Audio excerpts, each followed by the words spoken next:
Hello everyone, welcome back to my channel Poulami mix blog Poulami Dhar. দিনটা ছিল জামাই ষষ্ঠী ঠিক পরের দিন, মানে হচ্ছে সোমবার। যেহেতু রোববারে আমাদের বাড়িতে জামাই ষষ্ঠীর সেলিব্রেশন হয়েছে, শনিবারেও হয়েছে। যাই হোক, সকাল সকাল উঠে পড়েছি, দিনটা সোমবার ছিল। আর এইদিকে দেখো, সোনা বাবা দুধটা জালে দিয়ে ওকে দিয়ে দিলাম। ওর খিদে পেয়েছিল, ও খেতে খেতে আবার ঘুমিয়ে পড়বে। তারপরে আমি এবার ব্রাশ করব। মা বলছিল একটু ঘুমা, তোমাদের কাদের কাদের সাথে এরকম হয় আমাকে অবশ্যই জানিও। বাপের বাড়িতে যাওয়ার সময় ভাবি অনেক ঘুমাবো, কিন্তু গিয়ে আর ঘুম হয় না। যাই হোক, তারপর একটু চা বানাচ্ছিলাম আমার জন্য। আর আগের দিন না চাউমিন বেঁচেছিল একটুখানি, জামাই ষষ্ঠীর দিন করেছিলাম, সেটাই আমি একটু গরম করে খাবো। সত্যি কথা বলতে বন্ধুরা, আমি না খাওয়ার নষ্ট করা একদম পছন্দ করি না। আগে খুব খাওয়ার নষ্ট করতাম, বাবা বকা দিত, বাবা বোঝাতো। আর এখন না সেই খাওয়ার মর্মটা বুঝি। যাই হোক, তারপরে মা করেছিল ভাত, ডাল, আলু সিদ্ধ, ডিমের মামলেট, যেটা স্পেশালি সোনা বাবার জন্য।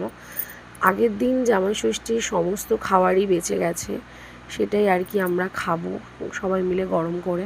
সবাই মিলে বলতে আমি আর মা খাবো। এদিকে দেখো, তরকারিগুলো একটু জাল দিয়ে নিচ্ছি। তোমাদের তো আগেই বলেছি আমি নষ্ট করা একদম পছন্দ করি না। একটা ভাতের দানাও যদি মাটিতে পড়ে সেটা আমি তুলে খাই।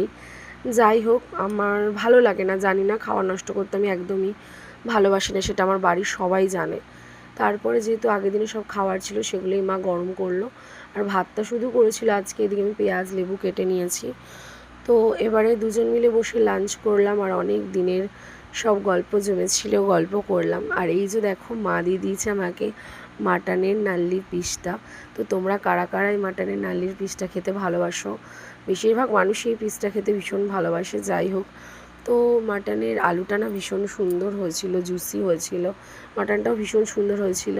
আর আজকে যেহেতু এটা হচ্ছে বাসিটা খাচ্ছি, সবাই তোমরা ভালো করেই জানো যে প্রথম দিনের থেকে যে জিনিসটা আর কি রেখে খাওয়া হয়, মানে যেটাকে পাতি বাংলা ভাষায় বলে বাসি, সেই বাসি খাবারের টেস্টটা টাটকার থেকেও দ্বিগুণ হয় কিছু কিছু খাবারের ক্ষেত্রে। তো যাই হোক, আর কোনো ব্লগে ফিরে আসা হয়নি, সোজা ঘুম দিয়ে সন্ধ্যাবেলা রেডি হয়ে চলে গেছিলাম রিঙ্কি বৌদির বাড়িতে। গিয়ে দেখি কত সবাই এসেছে, সবাই মিলে চা খেলাম, জমিয়ে আড্ডা দিলাম।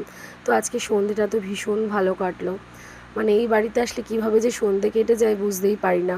তো চলো, আজকের ব্লগটা এখানে শেষ করছি, দেখা হচ্ছে অন্য কোনো ব্লগে। টাটা।